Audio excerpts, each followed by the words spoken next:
So, in electronic devices, the important portion is your p-n junction. When p type and n type materials are fused together, the interface will be having some importance, and that we call it p-n junction. And you know what is p-n junction diode or junction diode or semiconductor diode. So, there you get one p type, one n type and one junction, but today we should discuss about the device having two p-n junctions, and this type of device, this device is known as your transistor or bipolar junction transistor. Why bipolar? Because two type of charge carriers are dealt in. What are those carriers? One is your electron, one is your hole. The electron, you know, the electrons they combine each other with a bond, but when for some reason maybe heat, maybe other application, when the electron is taken out of the bond, the covalent bond, the space where the electron was there, this space now creates a vacancy. It needs the same negative charge, that means it is considered to be positive. This space, the vacancy is known considered to be positive, and it is called a hole.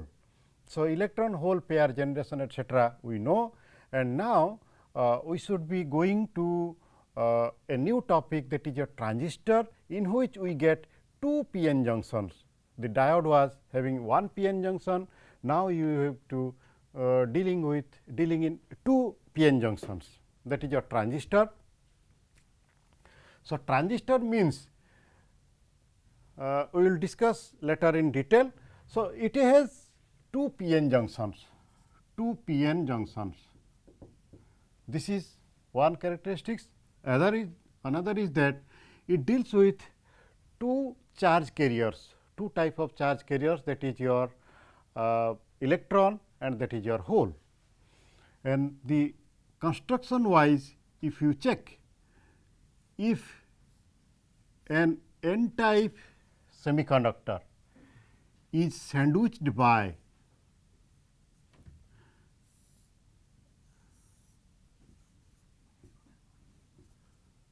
p type semiconductors, then it is a transistor, or a p type semiconductor is sandwiched by two n type semiconductors, then it is also a transistor. Sandwich, you know, sandwich, your priyo khadya sandwich, but here sandwich means it is in between two p type semiconductors, it is in between two n type semiconductors, and these two are the transistors. Obviously, it is called PNP transistor, it is called NPN transistor.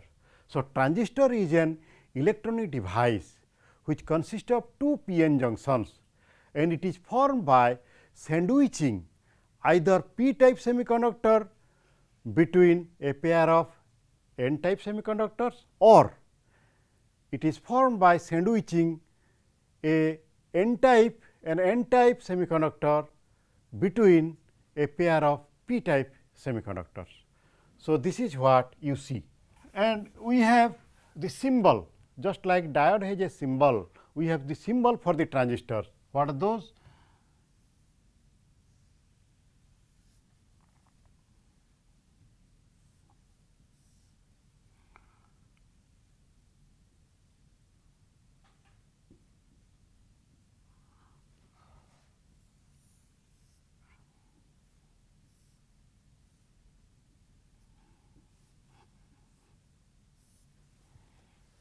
These are the symbols.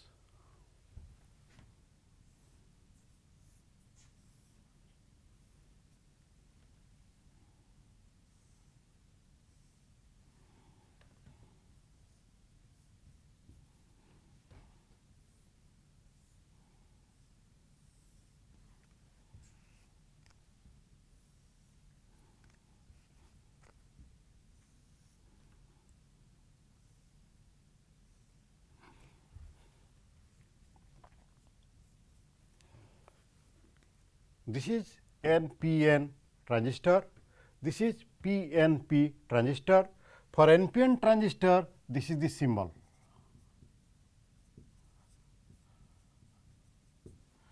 This is symbol for PNP transistor. Actually, this one, this portion is called emitter. This portion is called base. This portion is called collector. E, B, C. Similarly, in PNP, this is your emitter, this is your base, and this is your collector. So, how does the symbol represent all these three sections? This is your base, this is your collector, this is your emitter. Similarly, this is your collector, this is your base, this is your emitter. So, what about you see what is the difference, basic difference between two symbols? That is nothing but the arrowhead. The arrowhead just represents whether it is PNP or NPN. You see here the arrowhead downward, here the arrowhead upward. There is a logic behind putting this arrowhead. You know this is your NPN, means it is N type semiconductor, P type semiconductor, N type semiconductor. And you know the current flows from P to N, higher potential to lower potential from P to N. So, the direction of current represents this arrow mark. Similarly, the direction of current is represented by this arrow mark. Similarly, you know this is your P, this is your N, this is your P. So, what will be the direction of the current? This one, positive to negative, or P type to negative type, N type. So, it is your the representation of the arrow mark for the current flow. So, this way the arrowhead is assigned to distinguish between NPN and PNP transistors. And you will be astonished that the definition of the transistor is embedded within the word itself. You get transistor. Knowingly, I have a gap here. So, you write S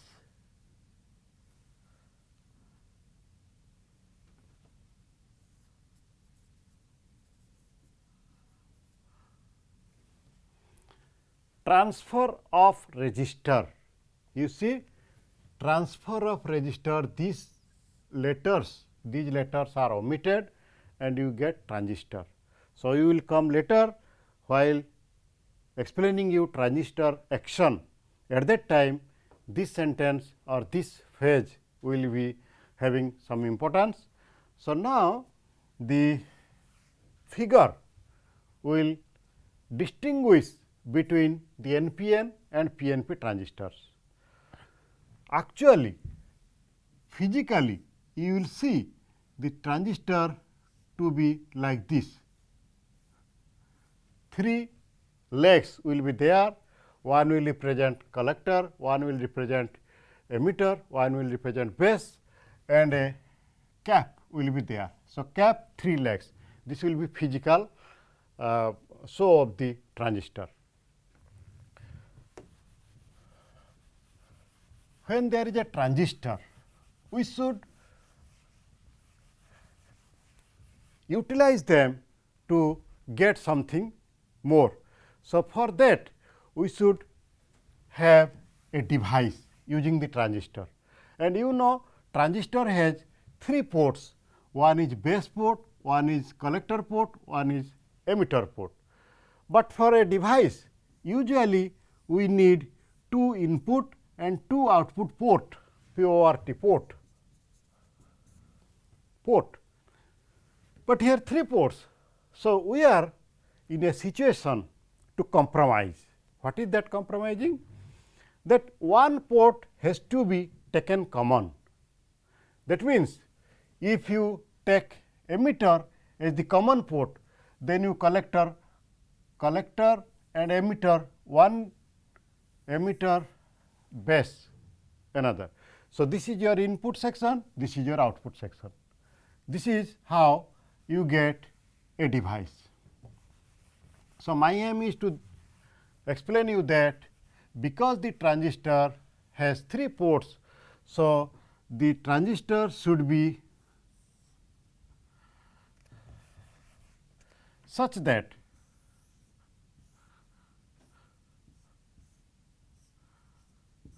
NPN transistor.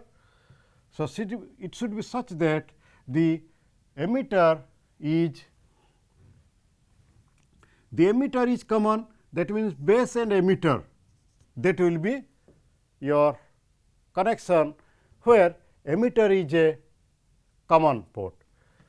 The collector and emitter will be taken as the output and base emitter taken as input. So, emitter is common, we call it common emitter mode. Similarly, you can take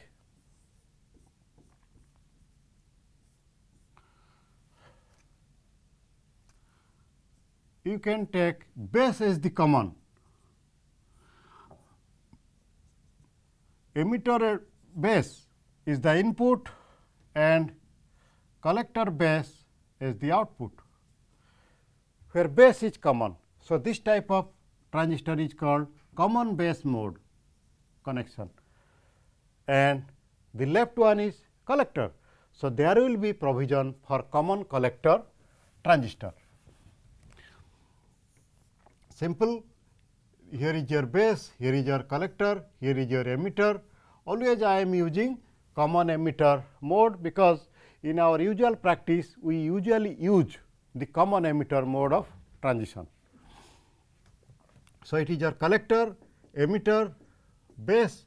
You see, this is your input and this is your output.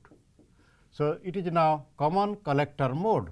So, you come across 3 types of connections, 3 type of modes, and for all mode you need the basic principle. What is that? The basic principle is that your input should be forward biased and your output should be reverse biased.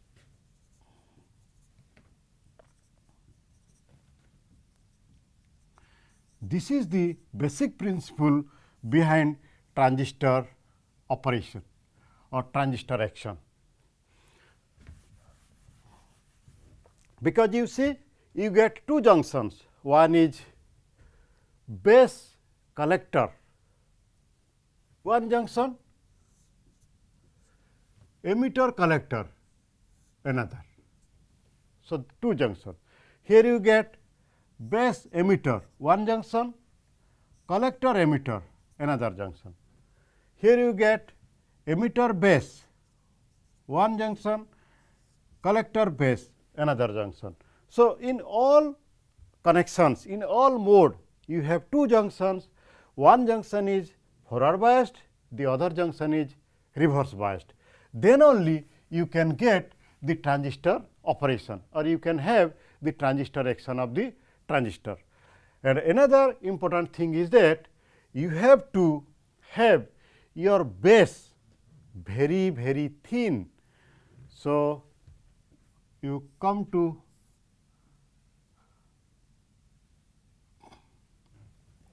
this picture. So, it is suppose common, this is emitter, this is base, this is collector, ports. The emitter normal size, the base is very thin in comparison to emitter and collector's volume, and collector is more volume. It is because the emitter will send the charge carriers, whatever it may be hole, it may be electron, according to your NPN or PNP type. If it is NPN type, it will send electrons if it is a PNP type, it will send holes. The emitter is the source, it will send the charge carrier. That is why the name emitter, it emits. Base means it will just mediate between two charge carriers. Between input and output, it will be a mediator, and the output will be collector section. In collector section, when the current is flowing, the current may heat up the collector section.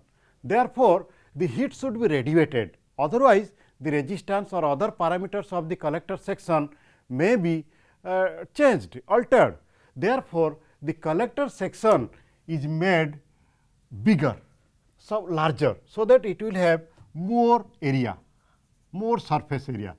And you know, when the more surface area is there, the heat can be radiated, heat can be taken away easily. Therefore, the collector will safely work.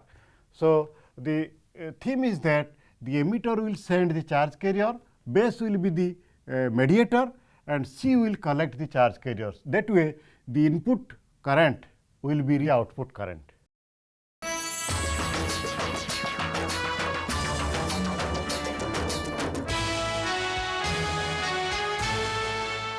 So, the emitter will be the source of charge carriers, and the name is BJT. I was talking of BJT means bipolar, electron and hole, two poles, junction. You see, here is one junction, here is one junction, two PN junctions, and transistor. Transistor means it will transfer the current from a low resistive path to high resistive path. What I had written, transfer of resistor, transfer of resistor I was writing some while before. That means, it can transfer the same current, nearly the same current from input to output, and the input will be very low resistance, output will be very high resistance. That is the theme of transistor action, what we call transistor operation, that is the theme. So, you will go to the topic transistor action.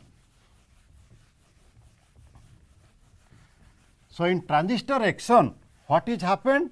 The theme is that nearly the same current is transferred from low resistive path to high resistive path, from input to output. Why the input is low resistive path and output is high resistive path? This is the reason. Now, you think of a transistor, it is NPN transistor.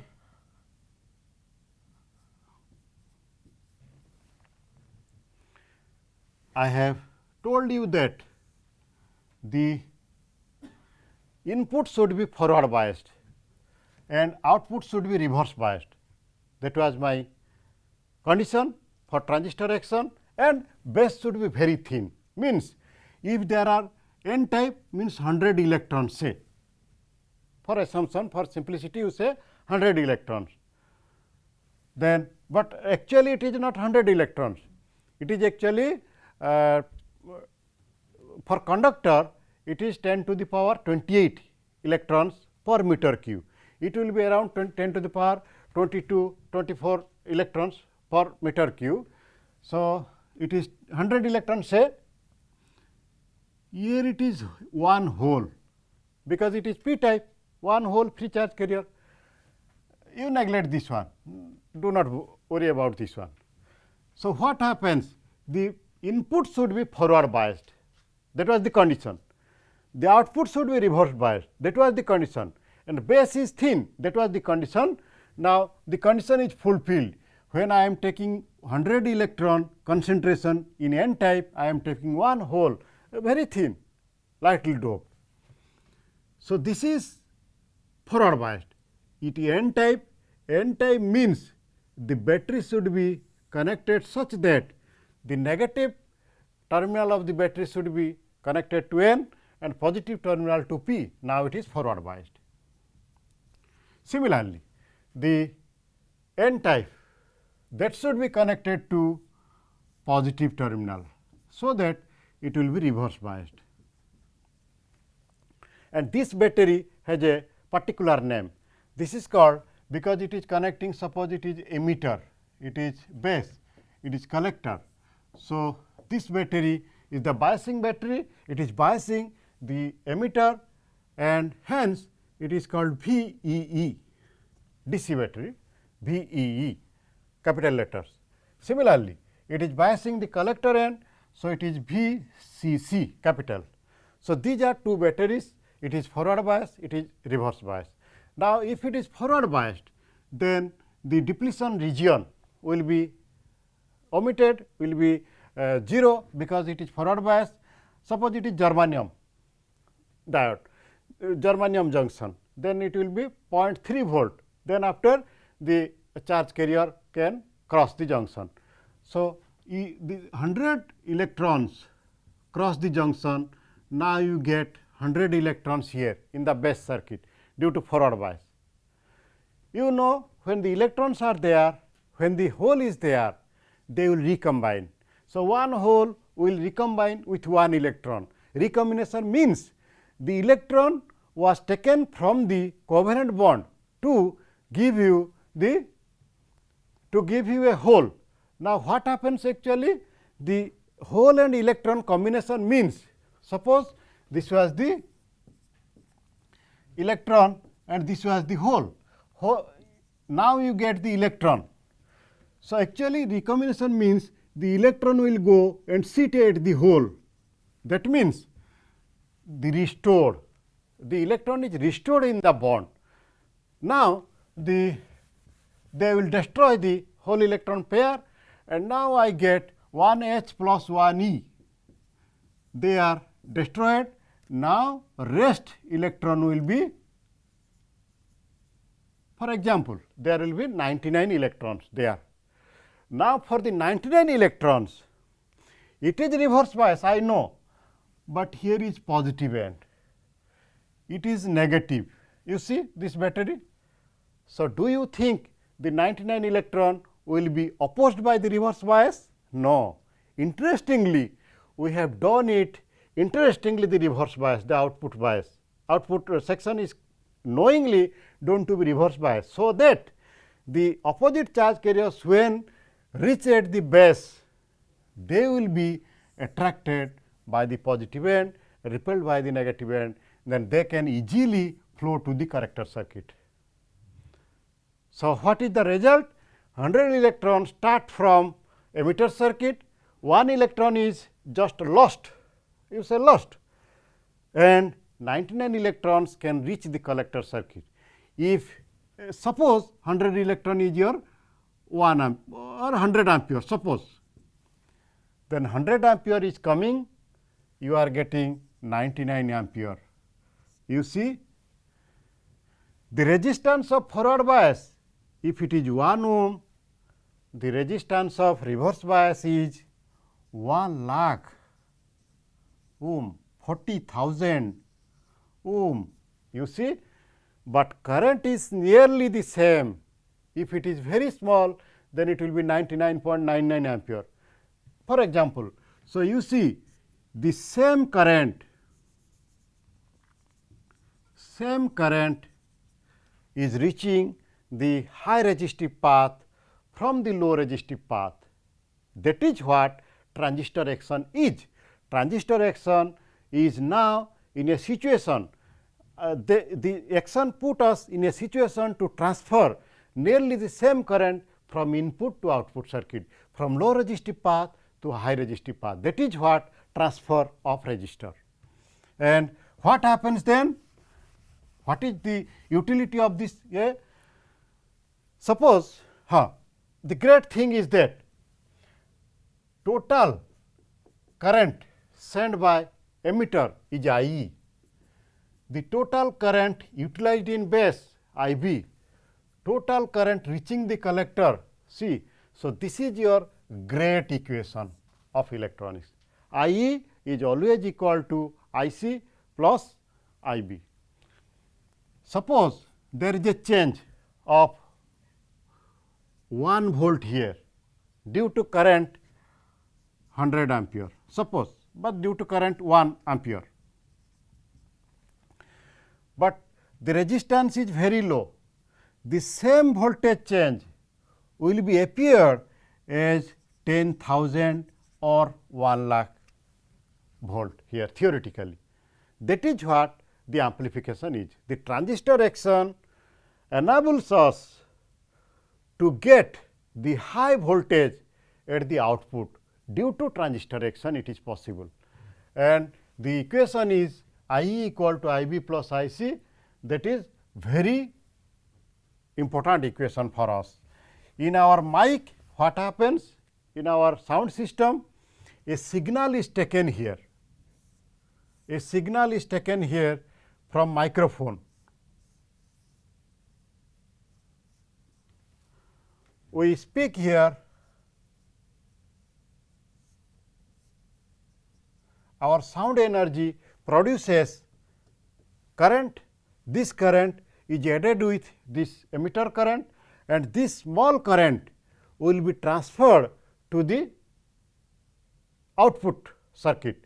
You see, suppose it is 0.1 ampere current. It is transferred to the output circuit. 0.1 ampere current, suppose it was 10 ohm, the resistance. What is the volt? 1 volt. Now it is 1 lakh ohm. So, you now multiply, the same current is reaching your output, you multiply 0.1 ampere, it will be 10,000 volt. So, this is how we get your DJ. Your DJ applies this action, otherwise you cannot enjoy the DJ sound. This is of course, a lot of transistors are added one after another in series cascaded. Anyway, the input resistance is small. So, the current will be giving you small volt, 1 volt. The same current when it flows in a reverse bias or high resistive path, it will give you in 1000 order, voltage in 1000 order. So, your sound will be very loud. So, we have shown you the input current, output current and different modes of the transistor circuits. So, now we should know how much it is amplifying.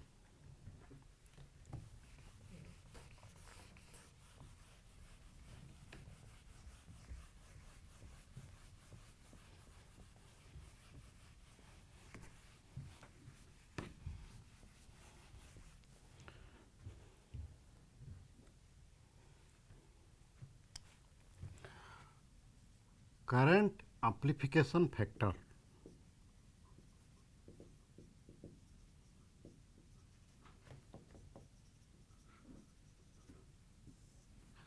The output current and the input current, the ratio is known as current amplification factor. Suppose it is common base.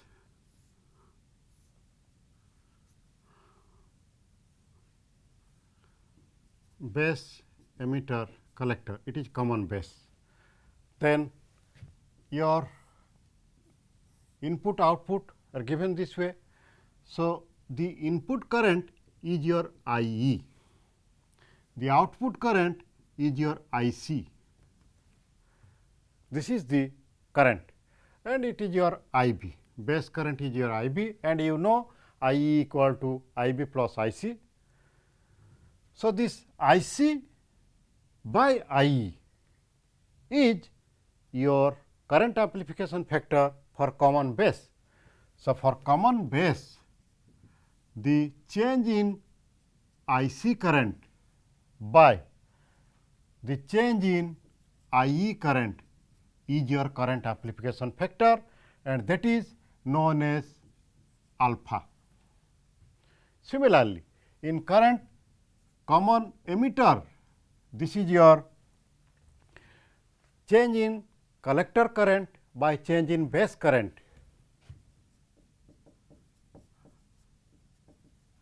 It is your beta, and common collector change in emitter current by the change in base current, it will be your gamma.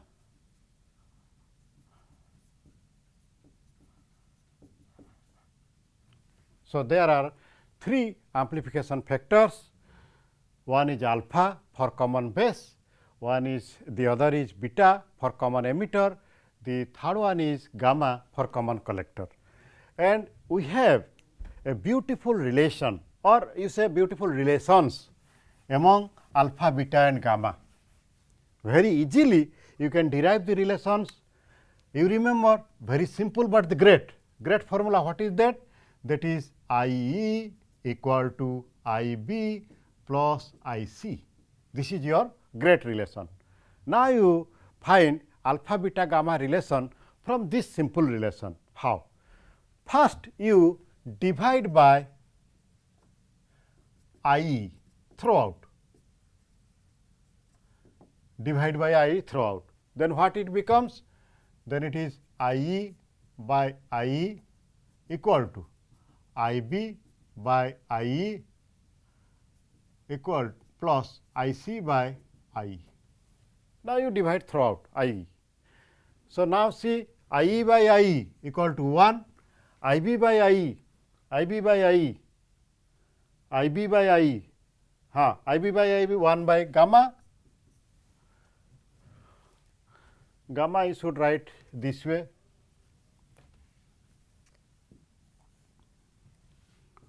one by gamma, and I C by I E, you see I C by I E alpha. You get the relation between alpha and gamma. So you take here,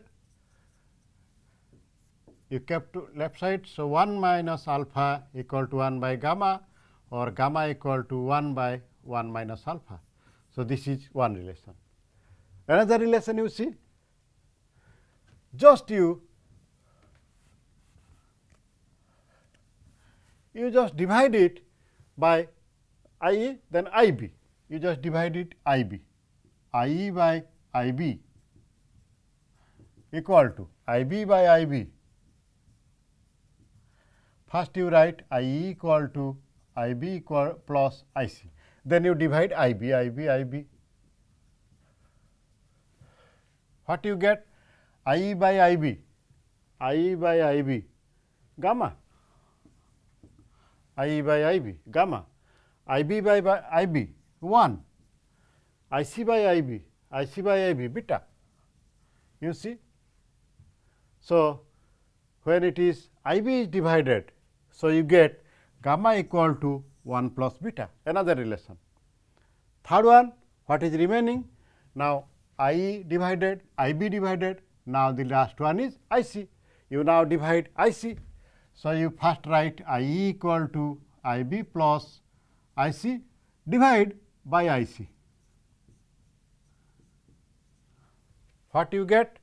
I E by I C, I E by I C, the 1 by alpha equal to I B by I C, I B by I C 1 by beta, I C by I C 1. So 1 by alpha equal to 1 plus 1 by beta. Now what happens? Then you just 1 by equal to 1 by beta, 1 by alpha minus 1 equal to 1 by beta, or 1 minus alpha by alpha equal to 1 by beta, or beta equal to alpha by 1 minus alpha. So these are the three relations that can be easily obtained using this simple way. So if problem asked that your alpha is given, beta you calculate, then you use this relation. Problem asks beta is given, you calculate gamma, this relation. Problem asks gamma is given, you find alpha, this one is given. So you can use any relation, simple relations to calculate alpha, beta, gamma if some other amplification factors are given. Usually the value I am taking, suppose alpha, beta, gamma. You see IC is suppose 99, IE is 100, IC is 99, IB is 1, IE is 100, IB is 1. So, this way the values are not exactly the same, but just around this value. So, 0.99, it will be 0.99, it will be 99, it will be 100, this way. You will get the forms, the values like this way.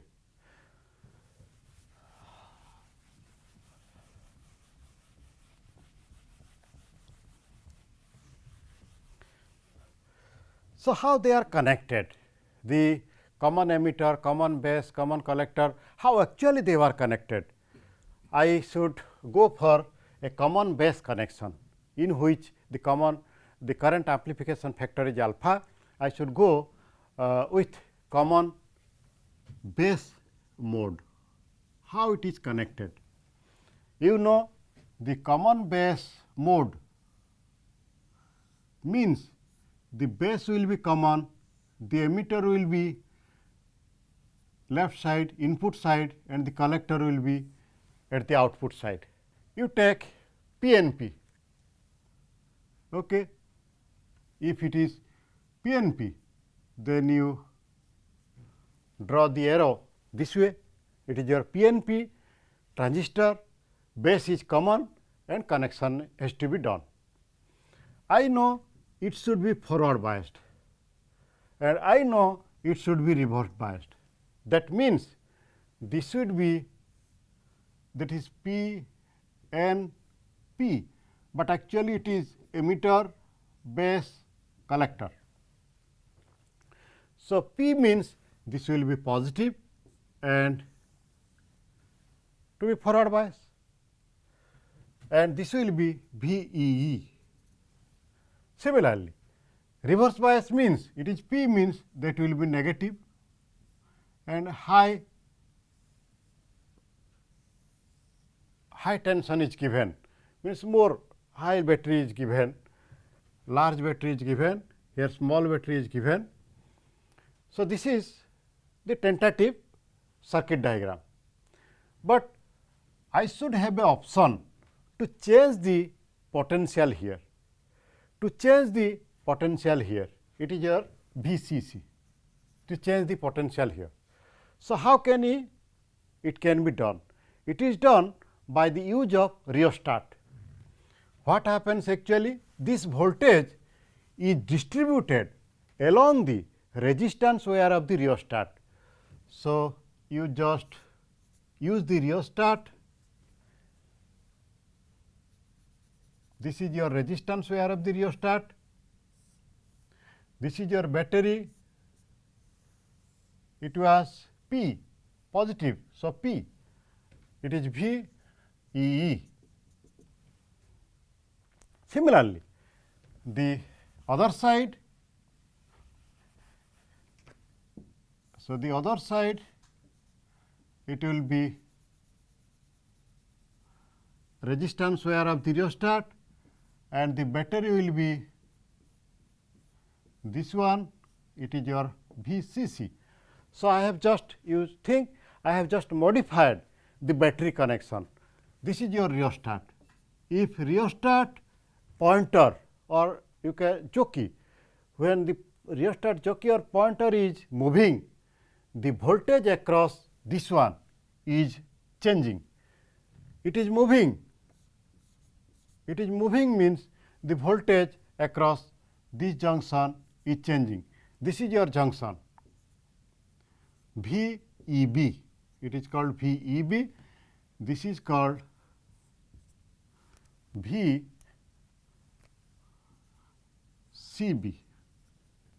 Collector base junction. This is your emitter base junction. Base is common. So, this rheostat movement will change the voltage across the junction. If the voltage across the junction is changing, the current will be changing, that we should go after some while. Similarly, if the voltage here is changing by the rheostat provision, the current will be changing. So, this is how we get the circuit.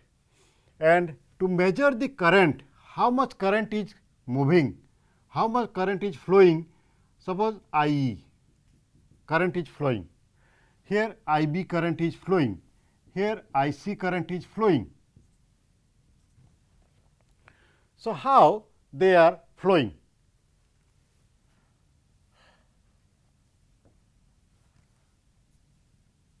So, how the currents are flowing, that is given by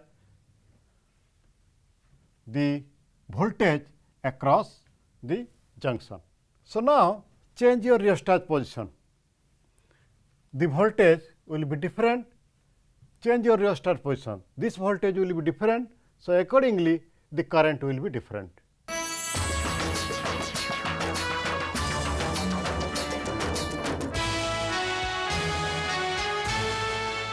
So, till now we have understood how the reverse bias and forward bias is taking place in common base mode.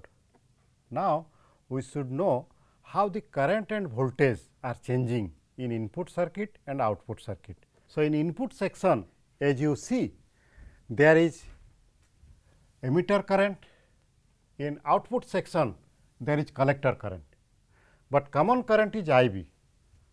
We do not bother with I B, we are concerned about the emitter current and collector current, they are very important for us.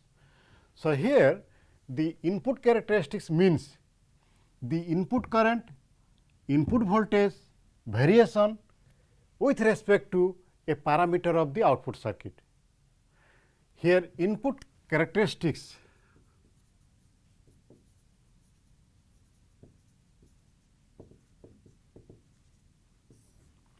will be about, it is your input current, it is your input voltage. So, this will be V E B and this will be V I E, constant V C B. V C B will be the parameter, it will be kept constant, where I E and V C E B will be changing. The graph is that because this is a junction p-n junction. So, the graph will be just like the p-n junction graph. Suppose it is for a V C B 1 equal to constant. Another graph, if the V C B 2, then there will be another graph with V C B 2. Similarly, we get different graphs for lines. This will be just p-n junction forward bias lines, and this is milliampere form, this is volt unit. But if the V C B is increased, what happens? V C B is increased means the base and collector, this is your base collector junction, this junction will be more and more reverse biased. When V C B, it is your V C B, negative V C B means reverse bias, it will be more and more reverse bias. So, the depletion layer width will be more in this junction. So, what happens? The base width will be decreased. So, width of base decreases, that is called base width modulation. So, it will decrease, but the number of holes, because it is a transistor. So, the number of holes here will be in less space. So, the hole concentration gradient will be more, because the space is less now. If the hole concentration gradient will be more, then the emitter current will be more. So, what is that implication? When V C B is increasing, your I E is increasing, that is reflected in this graph. How? You just draw a line, your V C B this much, it is low V C B, this is high V C B. You see, for low V C B it is your I 1, For high VCB, it is your IE2. Certainly, when VCB2 is greater than VCB1, your IE2 greater than IE1. So, in this way the input characteristics is understood. Now, you should go to your output characteristics. The output characteristics is given by current IC and voltage VCB, and along with those parameters, along with those variables, we should have a parameter that should be kept from the input side, from input section. What is that parameter? That is IE.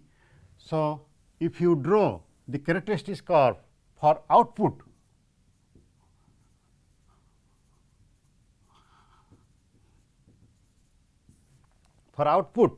then this will be having this form. What is that? It should be your what? VCB, because it is your output voltage. It should be your IC, and this is milliampere, and this is your voltage, volt. But the thing is that the curve will be different in comparison to the input curve. Suppose, and IE should be your parameter, and let IE equal to 0 ampere, 0. Then what will happen? The graph will be like this, IE 0.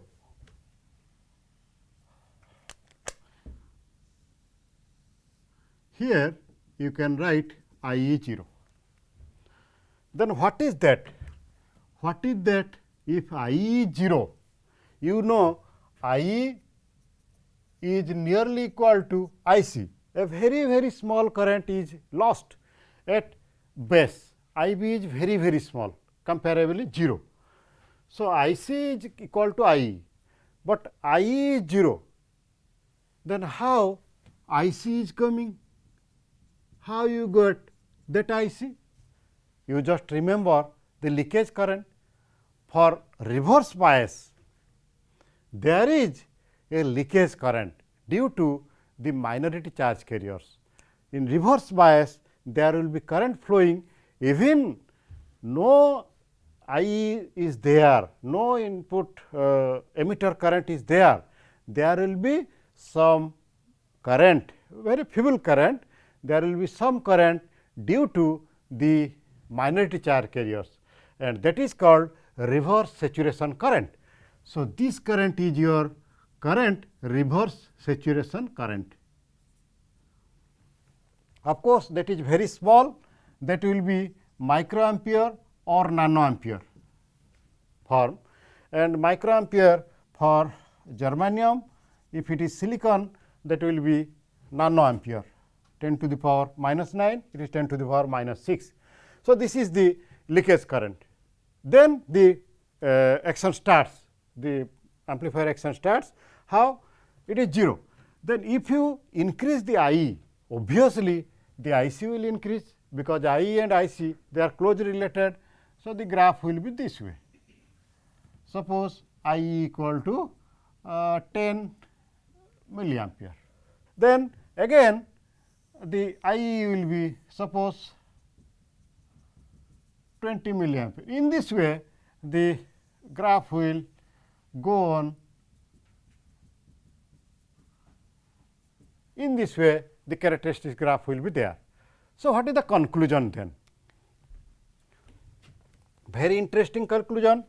This is your leakage current, I reverse saturation current in the order of microampere and nanoampere.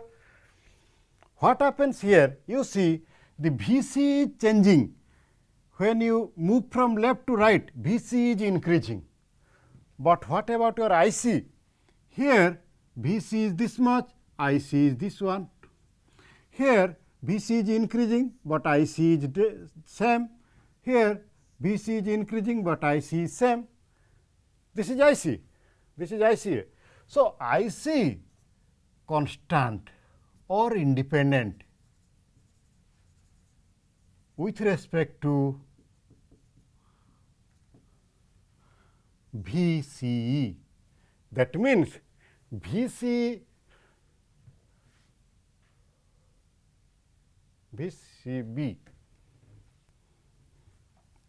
the output. So, output is VCB. So, with VCB, the current is not changing with VCB. You increase VCB, but IC is not changing, but remaining constant. That is the characteristics of this output, important characteristics of the output. So, VCB is changing, but your collector current is not changing. How it is changing? It is changing according to IE. You say your IC is this much when IE is 10, IC increases when IE increases, IC increases where IE increases. So, this characteristics is your output characteristics. Another interesting fact, we usually operate the transistor or transistor amplifier in this section. In this section, we usually operate this transistor, and this section, this region is known as active region, in which this is actually normal operation. This is normal. Normally, we use the active region, in which, as we have promised, that input should be forward bias, output should be reverse bias. Input forward biased and output reverse bias. This is your active region, and this region is known as saturation region, and this region where below the I equal to 0 line, this region is known as cutoff region. So, in which region we work? We usually work in active region, in which the IE and IC, they matter, because this one, you see, this IE and IC, they matter. This is actually the real characteristic curve, output characteristic curve, with which we work. And you see the in cutoff region, the cutoff region is below this line, I equal to 0 line. The saturation region beyond, to the left of the IC axis. So, these two regions we are not taking to our consideration. Usually, we work with this active region. So, active region is your normal region, in which it is input forward bias, output reverse bias, that is our normal practice, and this is your active region. So, friends, I think we have educated, or I have educated a little bit about the transistor, its characteristics, etc. So, thank you for being with us. Thank you, students.